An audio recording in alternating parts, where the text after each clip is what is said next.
اور اگلے دن جو جس کو ٹرو کہتے ہیں، اس دن کا تو آپ حال مت پوچھیے کہ اس دن والد صاحب کی دکان پر ہر دوسرا یا تیسرا شخص جو آتا ہے، تو ایک چیز کا آپ نے دوستو خیال تو یہ رکھنا ہے کہ گوشت آپ نے بڑے حساب سے کھانا ہے، اور یہ نہیں سوچنا کہ آج ہی کھانا ہے تے سارا ہی کھا لینا ہے۔ السلام علیکم دوستو، محمد عظیم حیات یو کے شہر لندن سے حاضر خدمت ہوں، اور دوستو آپ سبھی کو بڑی عید کی بڑی بڑی خوشیاں بہت بہت مبارک ہوں۔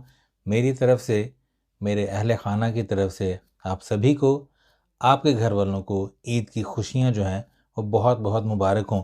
اور دوستو دعا ہے کہ جن لوگوں نے اللہ تعالیٰ کی راہ میں سنت ابراہیمی پر عمل پیرا ہوتے ہوئے قربانیاں دیں، اللہ تعالیٰ ان سب کی قربانیوں کو قبول کرے، اور وہ سبھی حضرات جو دل میں قربانی کی تمنا لیے ہوئے تھے لیکن کسی وجہ سے نہیں کر سکے، تو دوستو یاد رکھیے کہ اللہ پاک دلوں کے حال بہت بہتر جانتا ہے، شاید نہیں بلکہ یقیناً ہمارے سے زیادہ وہ ہمیں جانتا ہے۔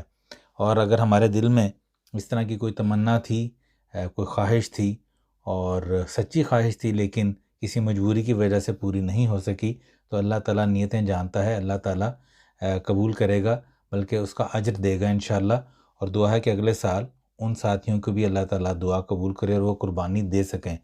باقی یہ ہے دوستو کہ قربانی کا جو درس ہمیں دے کے گئے حضرت ابراہیم اور حضرت اسماعیل علیہ السلام، وہ سبھی لوگ جانتے ہیں۔ اللہ تعالیٰ سے دعا یہی ہے کہ ہم اس دن کی مناسبت سے جو کچھ بھی ہمیں سکھایا گیا ہے، بتایا گیا ہے، ہم عملاً اس پر جو ہے اس کو کر کے دکھائیں انشاءاللہ زندگی کے ہر میدان میں۔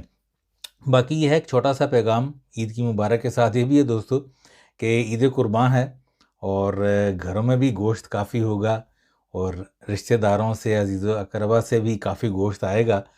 تو ایک چیز کا آپ نے دوستو خیال تو یہ رکھنا ہے کہ گوشت آپ نے بڑے حساب سے کھانا ہے، اور یہ نہیں سوچنا کہ آج ہی کھانا ہے تے سارا ہی کھا لینا ہے، حوصلے نال کھانا ہے۔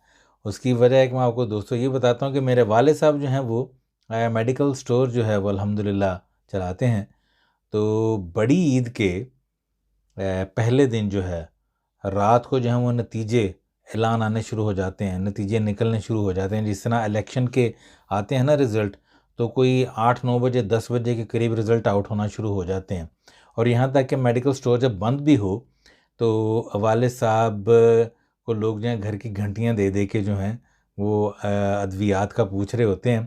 اور اگلے دن جو جس کو ٹرو کہتے ہیں، اس دن کا تو آپ حال مت پوچھیے کہ اس دن والد صاحب کی دکان پر ہر دوسرا یا تیسرا شخص جو آتا ہے، وہ بد ہضمی اور پیٹ درد کی شکایت، سینہ جلن کی شکایت، اور اس طرح کی وومٹنگ اور اس طرح کے معاملات جو ہیں ان کی ادویات لینے آتے ہیں۔ تو یہ آپ نے اس چیز کا خاص خیال رکھنا ہے۔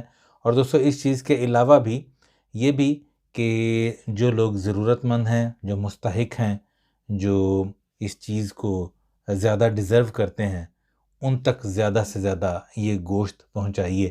بہرحال مجھے بتائیے گا ضرور کہ آپ کی پسندیدہ ڈش کون سی ہے۔ مجھے دوستو پائے بہت پسند ہیں، نہاری وغیرہ بھی بہت پسند ہے۔ الحمدللہ، اللہ کا شکر ہے، اللہ کا شکر ہے کہ ویسے تو اللہ کی دی ہوئی ہر نعمت کا شکر، لیکن کچھ چیزیں ایسی ہوتی ہیں جو خاص پکوان آپ عید پہ پکاتے ہیں، مجھے ضرور بتائیے گا۔ ایک دفعہ پھر سے دل کی اتھاہ گہرائیوں سے آپ کو بہت بہت مبارک۔